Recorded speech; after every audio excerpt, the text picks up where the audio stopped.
दोस्तों ये बब्बन तांत्रिक की आप बीती का 15वां एपिसोड है। अगर आपने इससे पहले के एपिसोड नहीं देखे हैं तो वीडियो की डिस्क्रिप्शन में आपको उनका लिंक मिल जाएगा। आप डिस्क्रिप्शन से या फिर चैनल के पेज पर जाकर इन एपिसोड्स को देख सकते हैं। तो चलिए बढ़ते हैं आज की कहानी में आगे की ओर।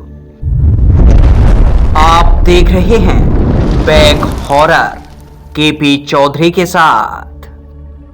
उस नरभक्षी को कैद करने के बाद तांत्रिक गुरु और बब्बन तांत्रिक उन 100 तांत्रिकों के साथ वापस अपने शमशान घाट की ओर लौट रहे थे। और जब बब्बन द्रोणागिरी पर्वत से वापस लौट रहा था तो उसने वहां के कई सारे फलों को तोड़कर अपने झूले में डाल लिया, क्योंकि बब्बन तांत्रिक अपने शमशान घाट में जाकर इन फलों को बड़े ही मजे से खाना चाहता था। बब्बन तांत्रिक गुरु से बातें करते करते आगे बढ़ रहा था और उनके पीछे थे वो 100 तांत्रिक जिनको तांत्रिक गुरु लेकर आए थे। इसके बाद जैसे चलते चलते रात होने लगी। उसके बाद बब्बन तांत्रिक ने और तांत्रिक गुरु ने यह फैसला किया कि रास्ते में कहीं जंगल के बीचों बीच रुककर ही आज का निवास स्थान बनाएंगे और आज रात इसी जंगल के अंदर विश्राम करेंगे। इसके बाद उन 100 तांत्रिकों ने भी ऐसा ही किया। रात के समय सभी तांत्रिक जंगल के बीचों बीच रुके हुए थे और वे सभी आपस में बातचीत किए जा रहे थे। कोई तांत्रिक अपनी सिद्धियों के बारे में बता रहा था तो कोई अपने साथ घटी घटनाओं को साझा कर रहा था और बब्बन चुपचाप उनकी बातों को सुने जा रहा। बब्बन का भी काफी मन था कि वो भी बताए कि उसने कितनी सारी समस्याओं का सामना किया है और अब तक कैसे कैसे भूत प्रेतों से उसका मुकाबला हुआ है। लेकिन फिर बब्बन ने सोचा, चलो छोड़ो यार, फल खाने पे ध्यान देता हूँ। इसके बाद बब्बन ने अपने झूले को खोला और बब्बन ने जैसे ही अपना झूला खोला उसमें फल नहीं थे, बल्कि उसमें कुछ भी नहीं था। झूला बिल्कुल खाली। बब्बन इस चीज को देखकर काफी नाराज, क्योंकि बब्बन समझ चुका था कि हो ना हो किसी तांत्रिक ने उसके इन फलों को निकाल लिया है। फिर बब्बन उन तांत्रिकों से पूछने लगा कि आखिर उसके झूले में से फल किसने निकाले हैं और अगर निकाले भी हैं तो बताकर निकालने चाहिए थे। इसके बाद उन तांत्रिकों ने कहा कि उनमें से किसी ने भी बब्बन के झूले में से एक भी फल नहीं निकाला। इसके बाद बब्बन तांत्रिक नाराज और फिर तांत्रिक गुरु ने बब्बन से कहा कि हो सकता है चलते समय तुम्हारे थैले में से वो फल गिर गए हों। इसके बाद बब्बन तांत्रिक इधर उधर देख रहा, बार बार पीछे जाकर देख रहा कि आखिर वो फल कहाँ गिरे हैं। लेकिन तांत्रिक गुरु ने फिर बब्बन से कहा, बब्बन तुम चिंता मत करो, हमारे पास काफी सारे फल हैं, तुम इनमें से जितने चाहो उतने फल खा लो। और इसके बाद बब्बन तांत्रिक उन तांत्रिकों से लेकर फल खाने लगा और इसके बाद सभी तांत्रिक सो गए। लेकिन अगली सुबह जैसे ही वो तांत्रिक उठे तो उठते के साथ ही उन सब ने एक ऐसा नजारा देखा जिसको देखते ही उन सभी के होश उड़ गए। दरअसल उनमें से किसी के पास भी उनके कपड़े नहीं थे। सभी के कपड़े उनके बदन से उतारे जा चुके थे और वहां पर ना किसी का कमंडल था ना किसी के फल थे, मानो उनकी सारी चीजें जैसे चोरी हो चुकी हों। और ये नजारा देखकर सभी तांत्रिक काफी हैरान। फिर तांत्रिक गुरु ने ये फैसला किया कि दिन के समय में यहाँ से कोई भी आगे नहीं जाएगा, क्योंकि रास्ते में कई सारे गांव पड़ेंगे और ऐसी अवस्था में उन गांव के सामने से निकलना उचित नहीं होगा। इसलिए तांत्रिकों ने यह फैसला किया कि रात के समय यहाँ से निकलेंगे। लेकिन बब्बन तांत्रिक को चुल मची हुई थी। वो ये जानना चाहता था कि आखिर उसके कपड़े और उसके फल चुराए किसने हैं। इसके बाद बब्बन तांत्रिक उस जंगल के अंदर गया और वहां जाकर जैसे पेड़ों के बड़े बड़े पत्ते होते हैं उन पत्तों को तोड़ा और अपने शरीर पर लपेट लिया। इसके बाद तांत्रिक गुरु के पास आया और फिर बब्बन तांत्रिक गुरु से कहने लगा कि मैं इस जंगल के आसपास घूमने जा रहा हूँ, देखूंगा कि आखिर कौन चोर है जिसने हमारे कपड़े, हमारे फल, हमारे कमंडल और बहुत सारी चीजें चुराई हैं। साले ने एक कपड़ा तक नहीं छोड़ा है शरीर पर, अगर मिल गया तो बम से उड़ा दूंगा साले को। इसके बाद बब्बन तांत्रिक वहां से निकल गया। तांत्रिक गुरु ने काफी मना किया था। तांत्रिक गुरु ने मना किया था कि बब्बन ऐसी हालत में यहाँ से मत जा, क्योंकि अगर किसी गांव के आसपास तुझे कोई बकरी दिख गई तो फिर भागना पड़ जाएगा। लेकिन बब्बन तांत्रिक था जो किसी की सुनता नहीं था। बब्बन तांत्रिक उस जंगल में इधर उधर चलने लगा और चलते चलते बब्बन पहुंच गया एक गांव के पास। और बब्बन तांत्रिक जैसे ही उस गांव के पास पहुंचा तो गांव वाले एक झुंड बनाकर खड़े हुए थे। बब्बन तांत्रिक भी उन गांव वालों के पीछे जाकर खड़ा हो गया। लेकिन बब्बन को यह समझ नहीं आ रहा था कि आखिर ये गांव वाले ऐसे खड़े क्यों हुए हैं। फिर बब्बन ने एक बूढ़े आदमी से पूछा, ओ बाबा, हुआ क्या है? फिर उस बूढ़े आदमी ने कहा कि यहाँ पर चोरी हुई है। रात के समय यहाँ एक तांत्रिक आया था जिसने पूरे गांव के अंदर चोरियां की हैं और पूरे गांव का सामान वो अपने साथ ले गया है। लेकिन वो बूढ़ा आदमी उस घर की तरफ देखते देखते ही बब्बन से बात कर रहा था। इसके बाद जैसे ही उस बूढ़े आदमी ने बब्बन तांत्रिक को देखा तो तुरंत काफी जोर से चिल्लाया, चोर चोर चोर। और उसकी आवाज सुनकर गांव वाले भी पीछे मुड़े और जब उन्होंने बब्बन तांत्रिक को देखा तो भाई उन्होंने लिए अपने हाथों में लाठियां और लाठियां लेकर भागे बब्बन को मारने के लिए। और बब्बन ये समझ नहीं पा रहा था कि आखिर ये गांव वाले मेरे पीछे क्यों भाग रहे हैं। बब्बन तांत्रिक काफी तेजी से उस जंगल के अंदर भाग रहा और वे गांव वाले बब्बन तांत्रिक के पीछे भाग रहे और आखिरकार भागते भागते बब्बन तांत्रिक जमीन पर गिर पड़ा। इसके बाद उन गांव वालों ने बब्बन तांत्रिक को चारों तरफ से घेर लिया और इसके बाद लगे लाठियां बरसाने। बब्बन तांत्रिक के ऊपर उन गांव वालों ने 1 घंटे तक लाठियां बरसाई थीं। कोई मुक्के से मार रहा, कोई लातें मार रहा और कोई गंदी गंदी गालियां दे रहा। बब्बन तांत्रिक ये समझ नहीं पा रहा था कि आखिर उसके साथ ये हो क्या रहा है। आखिर समय का बर्ताव एकदम से कैसे बदल गया।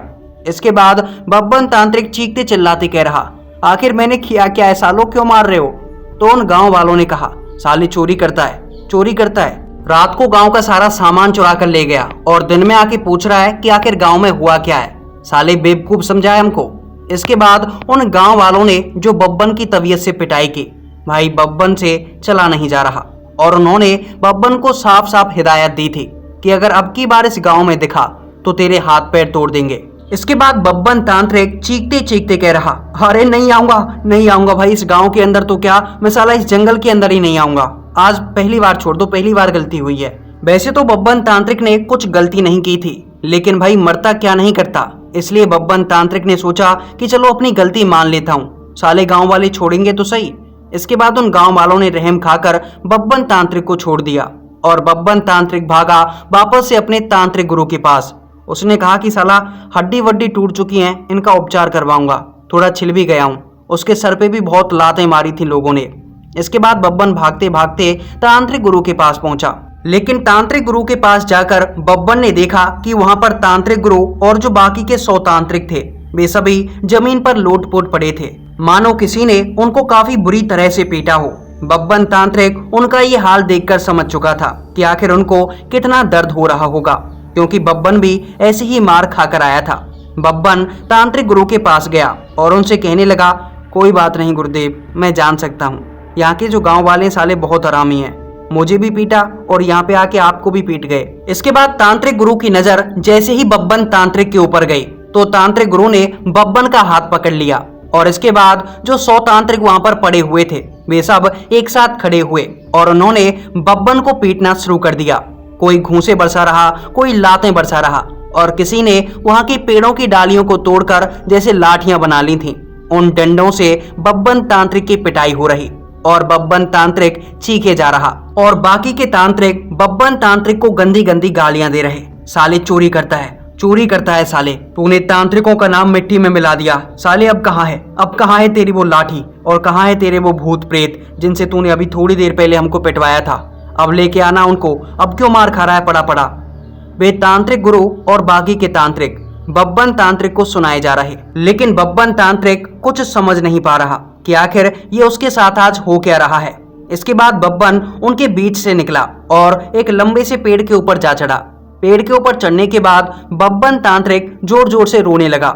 बब्बन कहने लगा, अब सालों को अगर इस पेड़ के ऊपर भी चढ़ गया ना तो उसका सर फोड़ दूंगा। सालों पहले ये बताओ कि तुम मुझे पीट क्यों रहे हो, पहले उन गांव वालों ने पीटा और अब तुम पीट रहे हो। वहां से पिटने के बाद मैंने सोचा कि तांत्रिक गुरु से इलाज करवाऊंगा, लेकिन यहाँ तो तांत्रिक गुरु ही जान के पीछे पड़े हैं, पहले ये तो बताओ कि पीट क्यों रहे हो। और तब तांत्रिक गुरु ने कहा, देखो बब्बन, झूठ मत बोलो, अभी थोड़ी देर पहले की ही बात है, हम सब यहाँ पे बैठे हुए थे और तुम उस रास्ते से आ रहे थे। तुमने अपने शरीर पर बढ़िया वाले चमकदार कपड़े पहने हुए थे और कंधों पर काफी सारा सामान लटकाया हुआ था और हम सब तुम्हें देखकर काफी ज्यादा खुश हो गए, क्योंकि हमें लगा कि शायद बब्बन को उस चोर का पता चल गया होगा जिसने हमारा सारा सामान चुराया था। और इसके बाद जैसे ही तुम हमारे पास आए तो मैंने तुमसे कहा कि बब्बन कौन था जिसने हमारा ये सारा सामान चुराया था, बताओ कौन चोर था। जो कि ये पूरा सामान लेकर गया था। इसके बाद तुमने मुझसे कहा, और कौन होगा? मैं खुद था, मैं ही तो लेकर गया था तुम्हारा सामान। नंगा कर दिया तुम सभी को। लेकिन तुम्हारी ये बात हम सभी को मजाकिया लगी। हमें लगा कि शायद बब्बन मजाक कर रहा है। और इसके बाद जब मैंने तुमसे उन कपड़ों को मांगा कि लाओ बब्बन हमारे कपड़ों को दे दो, तो तुमने मुझसे कहा, अबे ओए टकले, तेरे को पता नहीं क्या, बब्बन इतना महान चोर ऐसे ही नहीं बन गया। साले पीछे 100 तांत्रिक खड़े कर रखे हैं और बब्बन को भूल गया। बब्बन तुझे सामान नहीं लौटाएगा।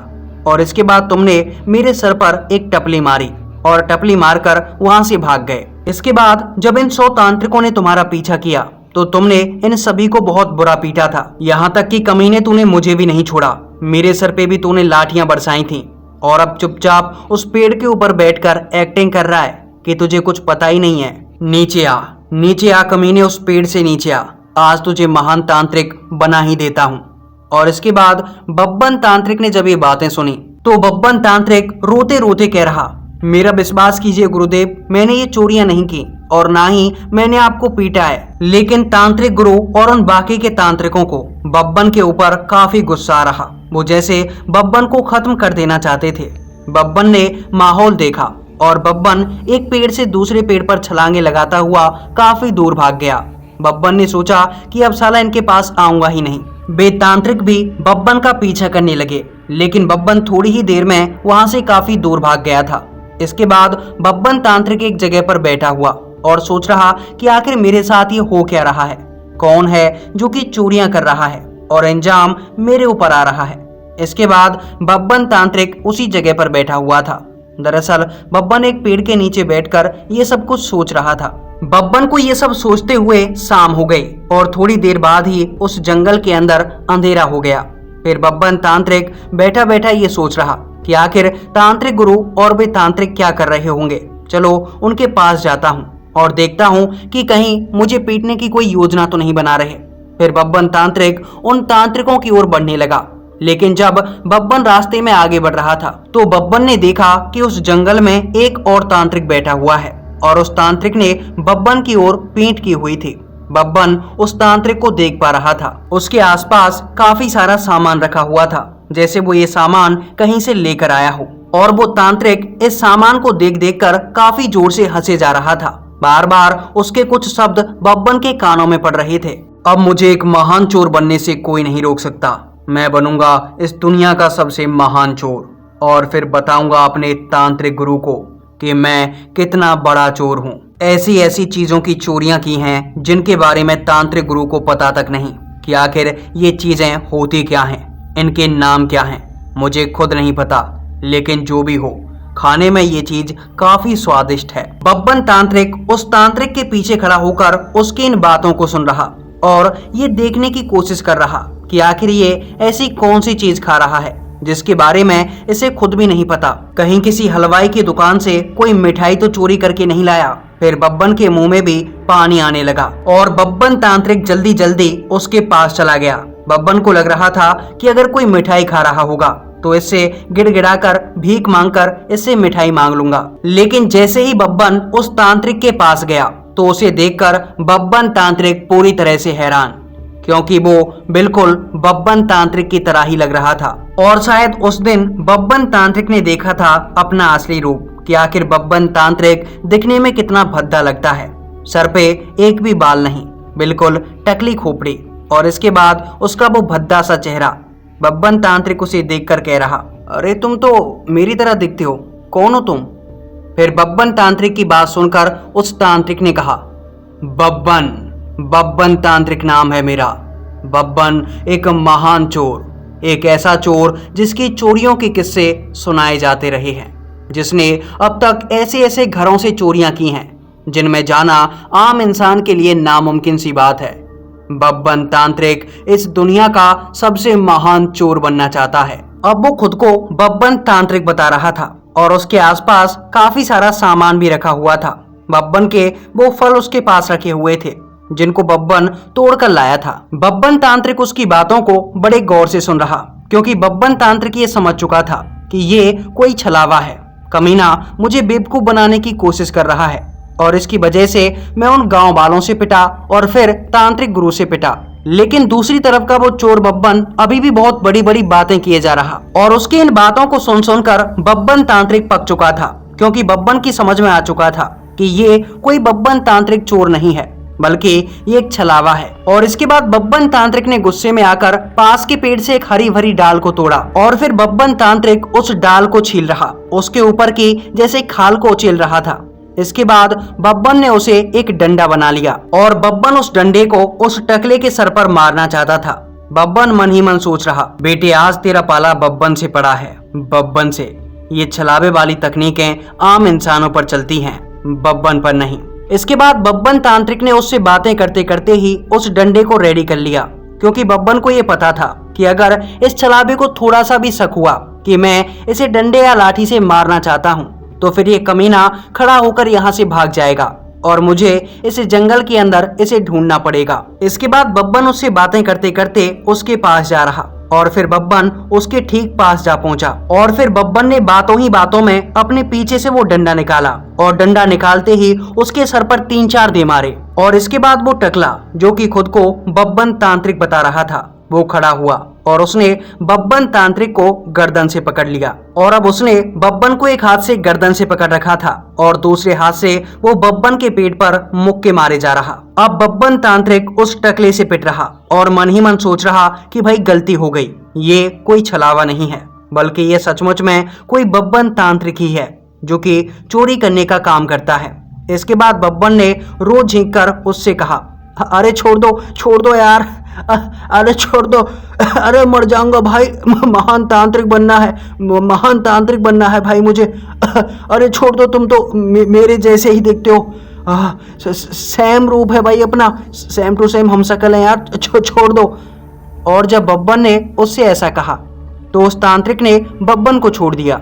बब्बन तांत्रिक नीचे गिर पड़ा। इसके बाद बब्बन तांत्रिक जमीन से ऊपर खड़ा हुआ और उसने अपने शरीर पर लगी हुई मिट्टी को हटाया। दरअसल बब्बन ने कपड़े नहीं पहन रखे थे, बल्कि बब्बन ने लपेटे हुए थे वो पत्ते जो कि जंगल से उसने तोड़े थे। लेकिन बब्बन तांत्रिक उन पत्तों से भी मिट्टी ऐसे झाड़ रहा जैसे उसने कोई नए नवेले कपड़े पहन रखे हो। अपने उन पत्तों से मिट्टी झड़ाने के बाद बब्बन ने उस तांत्रिक से पूछा, अब देखो सच सच बताना यार, कौन हो तुम? तब उस तांत्रिक ने बब्बन से कहा, यही सवाल तो मैं तुमसे पूछना चाहता हूँ, तुम कौन हो? बिल्कुल मेरी तरह दिखाई देते हो। और फिर बब्बन ने उसे बताया, बब्बन तांत्रिक नाम है मेरा, कभी ना कभी तो सुना ही होगा। इसके बाद उस तांत्रिक ने कहा, हाँ सुना है ना, मेरा नाम भी बब्बन है और मैं दिखता भी तुम्हारे जैसा हूँ। इसके बाद बब्बन तांत्रिक उस तांत्रिक से कह रहा, लेकिन ऐसा हो कैसे सकता है यार, अपन दोनों बब्बन तांत्रिक, अपन दोनों की शक्ल भी सेम, पर जहाँ तक मुझे याद है मेरी माँ तो कभी मेले में गई नहीं और मेरा कोई भाई भी नहीं था जो साला मेले में बिछट गया हो, फिर तू कहाँ से आ गया? फिर वो तांत्रिक बब्बन तांत्रिक से कह रहा, यही तो मैं तुमसे पूछना चाहता हूँ, ना मेरी माँ कभी मेले में गई, ना कोई मेरा भाई था, फिर साले तू कहाँ से आ गया? फिर बब्बन तांत्रिक उस दूसरे बब्बन से पूछ रहा, चल भाई ये बता तू करता क्या है, तांत्रिक कैसे बन गया? और फिर वो बब्बन का हमशक्ल बब्बन से कह रहा, पहले तू बता कि तू तांत्रिक कैसे बन गया, अपने पीछे तांत्रिक क्यों लगाता है? बब्बन तांत्रिक, ऐसे कौन से कारनामे किए हैं तूने, ऐसी कौन सी बड़ी बड़ी चोरियां की हैं जिससे तेरा नाम बब्बन तांत्रिक पड़ गया? बब्बन तांत्रिक उसकी बात सुनकर कह रहा, अबे चोरियां नहीं की भूतनी के, चोर मत बोल। बब्बन तांत्रिक, मैंने अब तक न जाने कितने भूत प्रेतों को हराया है, कितने भूत प्रेतों का अब तक सामना कर चुका हूँ, हाल फिलहाल एक नरभक्षी को हरा के आया हूँ। मैंने ऐसे ऐसे कारनामे किए हैं जिसकी वजह से भूत प्रेत मेरे नाम से कांपते हैं। अगर भूतों को मेरा नाम सुना दो तो उनकी टांगें थर थर कांपने लगती हैं और इसीलिए मेरा नाम पड़ा है बब्बन द महान तांत्रिक। लेकिन तू बता तेरा नाम बब्बन तांत्रिक कैसे पड़ गया? फिर वो बब्बन का हमशक्ल बब्बन से कह रहा, बब्बन तांत्रिक नाम है मेरा, मैंने ऐसी ऐसी चोरियां की हैं, ऐसे ऐसे घरों के अंदर मैंने चोरियां की हैं जिनके अंदर आम आदमी का जाना तो छोड़ो, बड़े से बड़ा तांत्रिक भी कदम नहीं रख पाता। इतने लोगों को मौत के घाट उतारा है कि अगर तुम उन्हें गिनने बैठ जाओ तो तुम्हारी जिंदगी उनको गिनने में ही पूरी हो जाएगी। लेकिन मैंने उन लोगों को बड़ी बेरहमी से मारा है और चोरियां मैं ऐसे करता हूँ जैसे दाएं हाथ से चोरी की और दाएं हाथ की उंगली को भी पता ना चले। और इसीलिए मेरे महान तांत्रिक गुरु ने बब्बन द महान तांत्रिक नाम रखा था मेरा। मैं चोरों का सरदार हूँ। जैसे चोर रोजाना मुझसे ट्यूशन लेने आते हैं और मैं अभी अभी अपने तांत्रिक गुरु से भी मिलकर आया था। हरामजादे ने कपड़े नहीं पहन रखे थे और अपने पीछे न जाने कितने नंगे तांत्रिकों को खड़ा कर रखा था। और तो और हरामजादा मुझसे ये बोल रहा था कि अपना सामान मुझे दे दे, मुझे खाना है। भला बब्बन कब से अपना सामान दूसरों को देने लगा? बब्बन चोरियां करता है अपनी दम पर और उसे खाता है अपनी दम पर। बब्बन अपना शिकार किसी को नहीं देता और इसलिए मैंने उस टकले को बहुत बुरी तरह से मारा है। अब थोड़ी देर बाद उसके पास जाऊंगा तो मुझे गालियां देगा, इतनी भयंकर भयंकर गालियां देगा जिसको सुनकर मेरा मनोबल और भी ज्यादा बढ़ जाएगा और फिर मैं चोरियां करने के लिए और भी ज्यादा सतर्क हो जाऊंगा। बब्बन तांत्रिक खड़ा होकर उस दूसरे बब्बन की बातें सुने जा रहा, लेकिन बब्बन को कुछ समझ नहीं आ रहा कि साला चल क्या रहा है। तब बब्बन ने उस दूसरे बब्बन से पूछा, मुझे तुम्हारा दिमाग कुछ खिसका हुआ लगता है, धरती से ही हो या फिर आसमान से आए हो? तब उस बब्बन ने बब्बन तांत्रिक से कहा, धरती? ये क्या चीज है? नाम कुछ पहली बार सुना है। और फिर बब्बन ने उससे कहा, अबे अकल के अंधे, जिस पे तू खड़ा है वही धरती है। पर मैं तो अपने पैरों पर खड़ा हूँ। उसकी ये बात सुनकर बब्बन तांत्रिक ने अपने सर को पकड़ लिया। फिर बब्बन तांत्रिक उससे कह रहा, अबे साले, तेरे पैर जिस पे खड़े हैं वो धरती है। फिर उस दूसरे बब्बन ने कहा, अच्छा धरती है तो रहने दो, मुझे कोई समस्या नहीं। उसकी इन बातों को सुन सुनकर बब्बन का माथा सटक रहा था। इसके बाद बब्बन तांत्रिक ने उस तांत्रिक से कहा, यानी कि उस दूसरे बब्बन से कहा, अच्छा वो सब रहने दो, ये बताओ कि तुम चोरियां करते कैसे हो? तब उस तांत्रिक ने बब्बन से कहा, हाथों से, पैरों से, अपनी सातिर बुद्धि से। और कैसे करूंगा चोरियां? ऐसे ही करता हूं। अपना शरीर है काफी सुडौल है, इस पे ही लाद के लाता हूं सामान और फिर बड़े मजे से खाता हूं। लेकिन ये जो चीज है ये मैंने कुछ पहली बार देखी है और यहाँ के जो लोग हैं वो भी पहली बार भड़के हैं जब मैंने चोरी की है। वरना पहले जब मैं चोरी किया करता था तो लोग मुझे शाबाशी देते थे कि वाह क्या चोरी की है, चोरी करने का क्या नया तरीका इजाद किया है।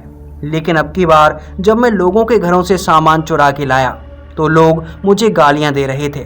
गालियां सुनकर मैं वैसे तो उत्साहित हो रहा था, लेकिन वो मेरे पीछे भाग रहे थे मुझे मारने के लिए। इसके बाद मैंने पकड़ लिया उनको और उन सबको बड़ी बेरहमी से पीटा। अब की बार जब उनके पास जाऊंगा तो मुझे शाबाशियां देंगे कि वाह क्या पीट कर गया है। पीटने का भी नया तरीका इजाद कर लिया। उसकी ये बातें सुनकर बब्बन तांत्रिक परेशान, क्योंकि बब्बन की कुछ समझ नहीं आ रहा था। इसके बाद बब्बन सोचने लगा कि इसे तांत्रिक गुरु के पास लेकर चलता हूँ, वही बताएंगे कि साला समस्या क्या है, ये कौन है और क्या चीज है। इसके बाद बब्बन तांत्रिक ने उस दूसरे तांत्रिक से कहा, अच्छा हाँ समझ गया, बहुत दिमाग है मेरे अंदर, दरअसल मैं कुछ चीजों को बड़ी जल्दी समझ लेता हूँ। इसके बाद बब्बन ने उस दूसरे बब्बन से कहा, चलो तुम्हें तांत्रिक गुरु बुला रहे हैं, वो तुम्हें अपने पास बुलाकर तुम्हें आशीर्वाद देना चाहते हैं। इसके बाद जैसे ही उस तांत्रिक बब्बन ने, यानी कि उस चोर बब्बन ने बब्बन की इन बातों को सुना तो वो काफी गुस्सा, अरे ये बुढ़ा नहीं सुधरेगा, साला कब से आशीर्वाद दे रहा है, जब से छोटा बच्चा था तब भी आशीर्वाद देता था, और अब जब मैं काफी महान तांत्रिक बन चुका हूँ, दुनिया का सबसे महान चोर बन चुका हूँ, तब भी साला आशीर्वाद दे रहा है। इसके आशीर्वाद ने मुझे बहुत परेशान किया है, आज निकाल दूंगा, आज इसका पूरा का पूरा आशीर्वाद निकाल दूंगा। साले ने कभी गालियां नहीं दी मुझे, बस आशीर्वाद देने की कोशिश करता है। बार बार इसकी टपली बजाता हूँ ताकि कोई गाली निकाले, लेकिन साला गाली नहीं बल्कि आशीर्वाद निकालने की कोशिश करता है, बार बार मुझे आशीर्वाद देता है। इसके बाद वो चोर बब्बन तांत्रिक के साथ चल दिया और बब्बन तांत्रिक उसे ले पहुंचा अपने तांत्रिक गुरु के पास। लेकिन जब तांत्रिक गुरु ने दो बब्बन को देखा तो तांत्रिक गुरु काफी हैरान। लेकिन जब वो चोर बब्बन तांत्रिक गुरु के सामने आया तो उसने तांत्रिक गुरु को गालियां निकालना शुरू कर दिया और अब वो तांत्रिक गुरु को गालियां निकाले जा रहा। इसके बाद वो तांत्रिक गुरु के पास आया और उनके सर पर एक जोरदार टपली मारी, और जब तांत्रिक गुरु के सर पर उसने वो टपली मारी थी तो तांत्रिक गुरु का माथा सटक गया और उन्होंने उस बब्बन को यानी जो चोर बब्बन था उसे गालियां देना शुरू कर दिया। और फिर तांत्रिक गुरु ने आसपास पड़े एक पत्थर को उठाया और चोर बब्बन के सर पे दे मारा।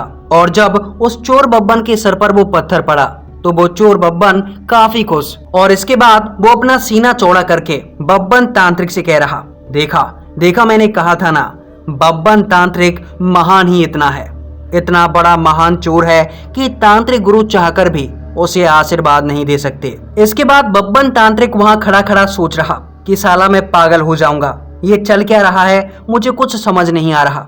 इसके बाद तांत्रिक गुरु बब्बन तांत्रिक और उस चोर बब्बन को देखकर समझ चुके थे कि असली बब्बन कौन है, क्योंकि बब्बन तांत्रिक ने अपने शरीर पर वो पत्ते लपेटे हुए थे। और इसके बाद तांत्रिक गुरु ने बब्बन तांत्रिक से कहा कि आखिर किसको उठा के लेकर आया है, कौन है ये।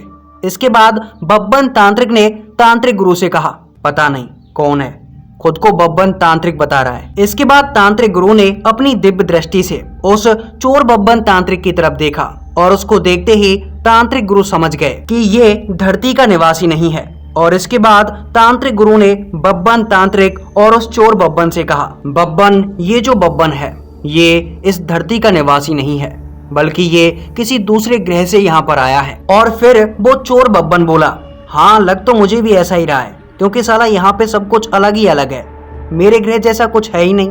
और फिर वो चोर बब्बन तांत्रिक पेड़ों को देखकर कह रहा, मैंने अपने ग्रह पर ऐसी चीजें कभी नहीं देखी और ना ही मैंने वहां पर कभी ऐसी स्वादिष्ट चीजें खाई हैं। लेकिन बब्बन तांत्रिक को ये सब सुनकर कुछ समझ नहीं आ रहा था। बब्बन तांत्रिक तांत्रिक गुरु से कह रहा, दूसरा ग्रह कौन सा, मंगल से आया है क्या।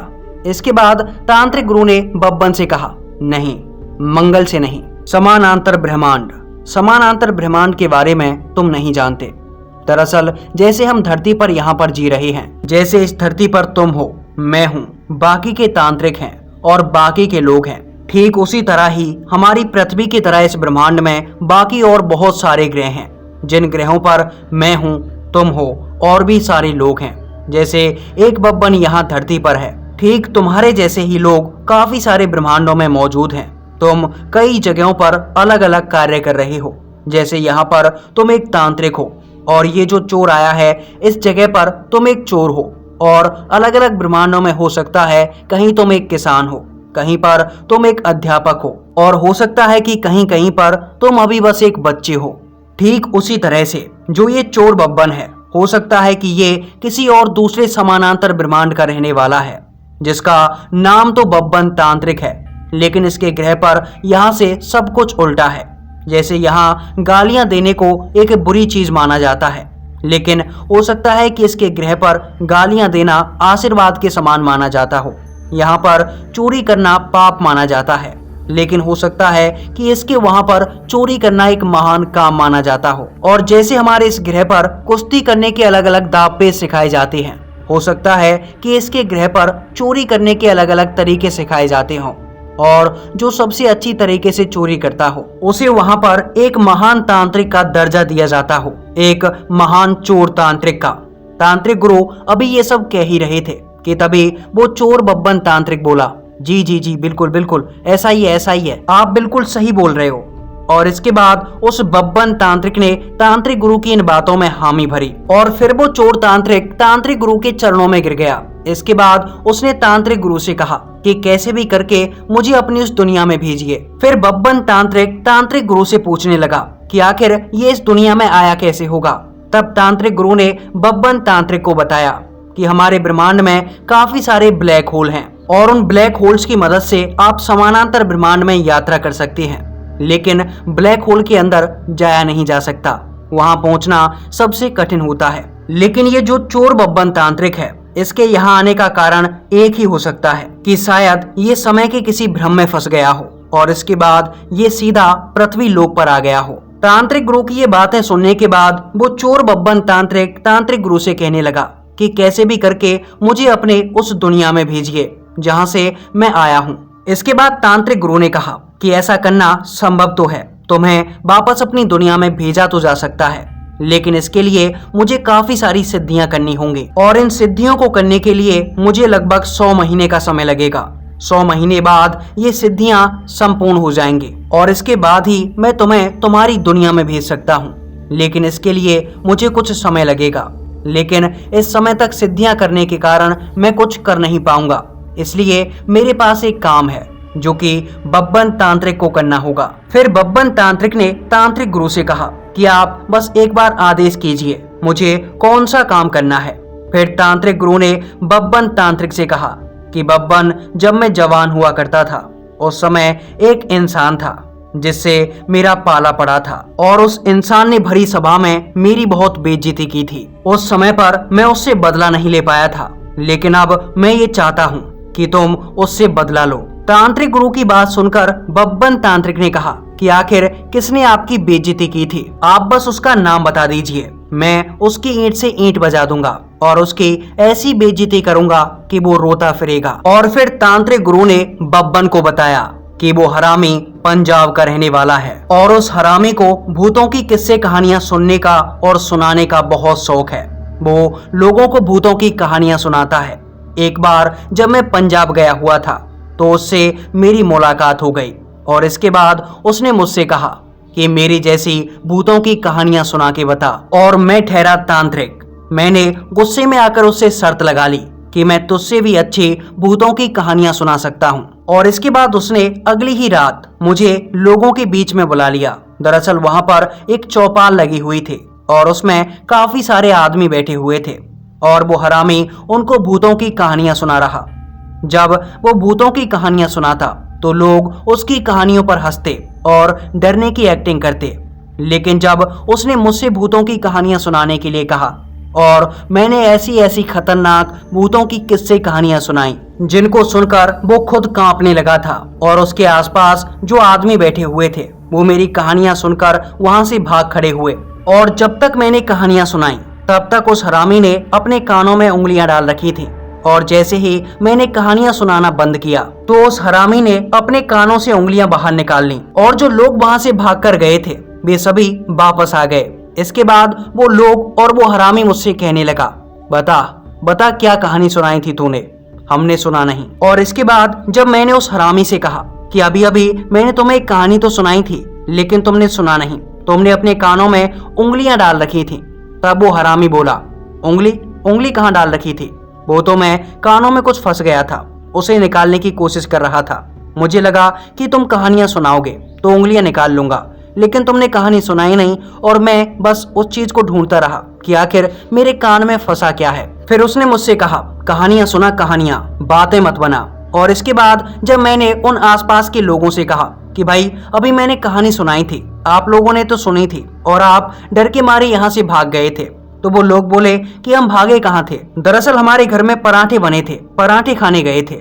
इसके बाद मैं उनकी बातों को सुनकर काफी परेशान, क्योंकि मेरे पास जितनी भी डरावनी कहानियां थीं मैंने उस समय में वो सारी कहानियां सुना दी थीं, लेकिन उन हरामजादों ने वो कहानियां सुनी ही नहीं।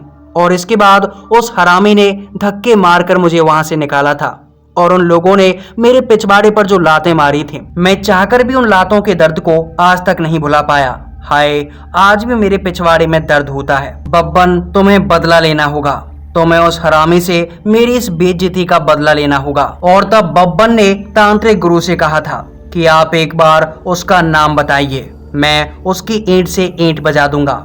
और फिर तांत्रिक गुरु ने बब्बन को उसका नाम बताया था। तांत्रिक गुरु ने कहा था, पुनीत हरामी, पुनीत हरामी नाम है उसका।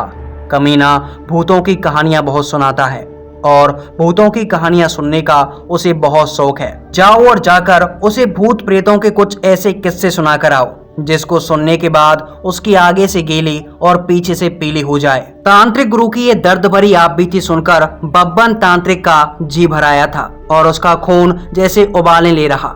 इसके बाद बब्बन तांत्रिक निकलना चाहता था पंजाब उस पुनीत हरामी को मजा चखाने के लिए और उसे भूतों की कहानियां सुनाने के लिए। लेकिन जैसे ही बब्बन वहां से चलना चाहता था कि तभी बब्बन का किसी ने हाथ पकड़ा और जब बब्बन ने पीछे मुड़कर देखा तो हाथ पकड़ा था दूसरे बब्बन ने, उस चोर बब्बन ने। और उस चोर बब्बन ने बब्बन तांत्रिक से कहा कि मैं भी तुम्हारे साथ चलूंगा और मैं उस हरामी पुनीत को सिखाऊंगा मजा कि आखिर उसने पंगा किससे लिया है, तांत्रिक गुरु से नहीं, बब्बन से, चोर बब्बन से। और उस चोर बब्बन की बात सुनकर तांत्रिक गुरु भी काफी खुश हुए, क्योंकि तांत्रिक गुरु अब ये समझ चुके थे कि उस हरामी पुनीत को हराने के लिए चाहिए एक नहीं बल्कि दो बब्बन, एक हरामी बब्बन और एक महान हरामी बब्बन। और अब ये दोनों बब्बन निकल चुके थे पंजाब की तरफ। अब देखना होगा कि क्या बब्बन तांत्रिक और बब्बन तांत्रिक चोर टक्कर ले पाएंगे पुनीत हरामी से।